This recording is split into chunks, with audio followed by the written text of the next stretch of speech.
그 내란 특검법에 대해서 저기 최상목 권한대행에게 제의 요구해야 됩니다라고 건의했어요, 안 했어요?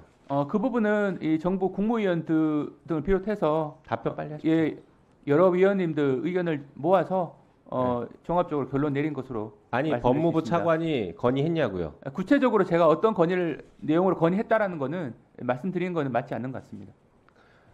왜 얘기를 못 합니까? 건의 안 했다는 얘기네요.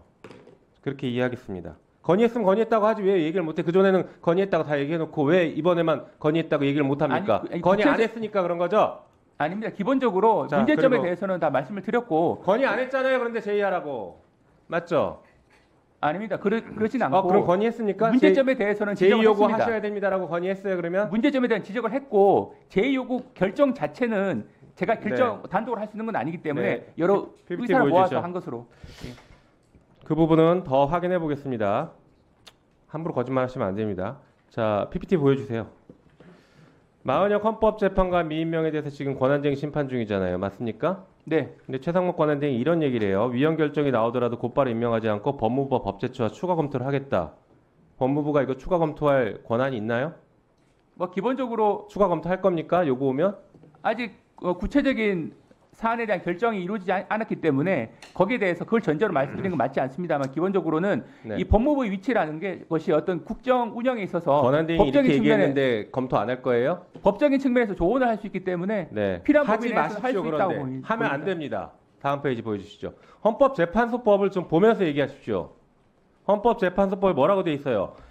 권한쟁의 관련해서 헌법재판소가 66조 2항입니다. 헌법재판소가 부작위에 대한 심판 청구를 인용하는 결정을 할 때에는 피청구인은 결정 취지에 따른 처분을 하여야 한다.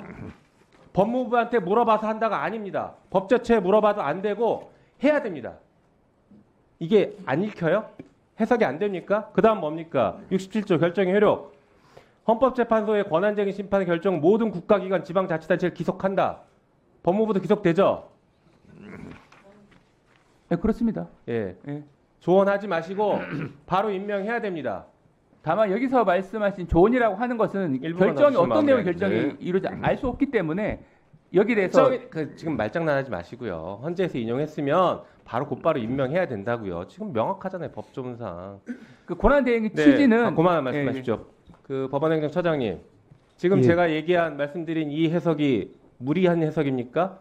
위원님의 취지는 충분히 이해하겠습니다. 다만 이제 이런 부분에 대해서 여러 가지 이제 논란이 이루어지고 있기 때문에 저희들 입장에서는 지금 모든 곤란하시다는 사건들이 거죠? 재판 중에 있는 사안에 대해서는 법원의 법칙에 따라 잠깐 예, 바꿔볼게요. 대법원에서 어떤 판결을 내렸어요.